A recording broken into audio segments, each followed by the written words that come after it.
नौकरियों को लेकर एक नया घमासान शुरू हो गया। कांग्रेस के राष्ट्रीय महासचिव और सांसद रणदीप सिंह सुरजेवाला ने नायब सिंह सैनी सरकार पर हमला बोलते हुए उनके खिलाफ मोर्चा खोलते हुए गंभीर आरोप लगाए। देखिए रिपोर्ट।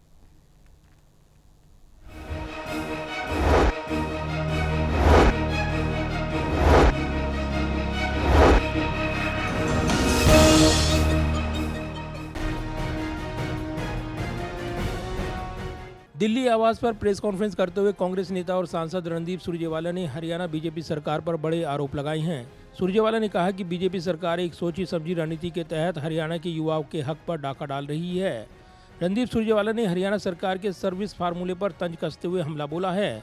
सुरजेवाला ने कहा कि प्रदेश में अब एक ही नारा चल रहा है, चपरासी हमारे और अफसर बाहर के।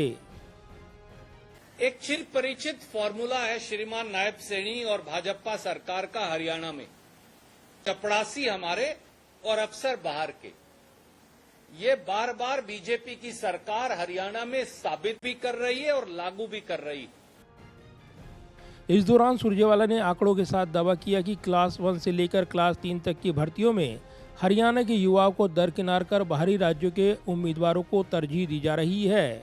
सुरजेवाला ने हालिया असिस्टेंट प्रोफेसर भर्ती का उदाहरण देते हुए दावा किया कि हिंदी विषय में 67 जनरल पदों में से सिर्फ 60 भरे गए, जिनमें 41 उम्मीदवार हरियाणा के बाहर के हैं। वहीं साइकोलॉजी विषय में 44 जनरल पदों में से सिर्फ 2 पास हुए, बाकी सबको फेल कर दिया गया। आरक्षित वर्ग में एससी के 16 और ओबीसी के 17 पदों पर एक भी उम्मीदवार को योग्य नहीं माना गया। सुरजेवाला ने तीखा सवाल पूछा कि क्या हरियाणा के युवाओं को हिंदी पढ़ानी भी नहीं आती। उन्होंने कहा कि सरकार जानबूझकर पदों को खाली रख रही है या बाहरियों को भर रही है, जिससे हमारे मेधावी बच्चे विदेशों में मजदूरी करने को मजबूर हैं। हरियाणवियों को फेलियर और अयोग्य बताओ, मलाई ना मिले तो नौकरियां खाली रखते जाओ। मैं फिर दोहरा रहा हूं, उनका श्रीमान नायब सैनी और उनकी सरकार का सर्विस फॉर्मूला बड़ा सिंपल है। हरियाणा से बाहर के लोगों को नौकरी लगाओ, हरियाणवियों को फेलियर और अयोग्य बताओ और मलाई ना मिले तो नौकरियां खाली रखते जाओ।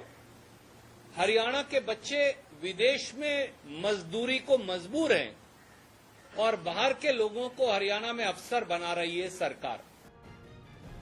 बाहरी उम्मीदवारों का दबदबे पर सुरजेवाला ने आंकड़ी जारी कर पिछली भर्तियों की एक लंबी लिस्ट पेश की है। इसमें असिस्टेंट इंजीनियर पद पर 214 में से 185 पद बाहरियों के पास किए गए हैं। वहीं सिविल जज के 110 में से 60 जज बाहरी राज्यों से हैं। HCS भर्ती में 44% से ज़्यादा बाहर के उम्मीदवार हैं।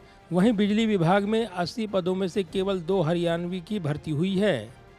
कांग्रेस नेता रणदीप सुरजेवाला ने डोमिसाइल नियमों में बदलाव पर भी सरकार को घेरा है। सुरजेवाला ने कहा कि निवास प्रमाण पत्र की सीमा 10 साल से घटाकर 5 साल करना हरियाणा के दलित और पिछड़े वर्गों के आरक्षण पर हमला है।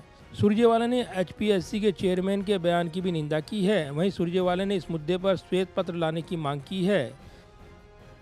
साथ ही सुरजेवाला ने मुख्यमंत्री नायब सैनी से सार्वजनिक माफी की मांग की है और भर्ती प्रक्रिया में हरियाणा की संस्कृति, भौगोलिक स्थिति और भाषा से जुड़े सवाल अनिवार्य करने की वकालत की है, ताकि स्थानीय युवाओं को प्राथमिकता मिल सके।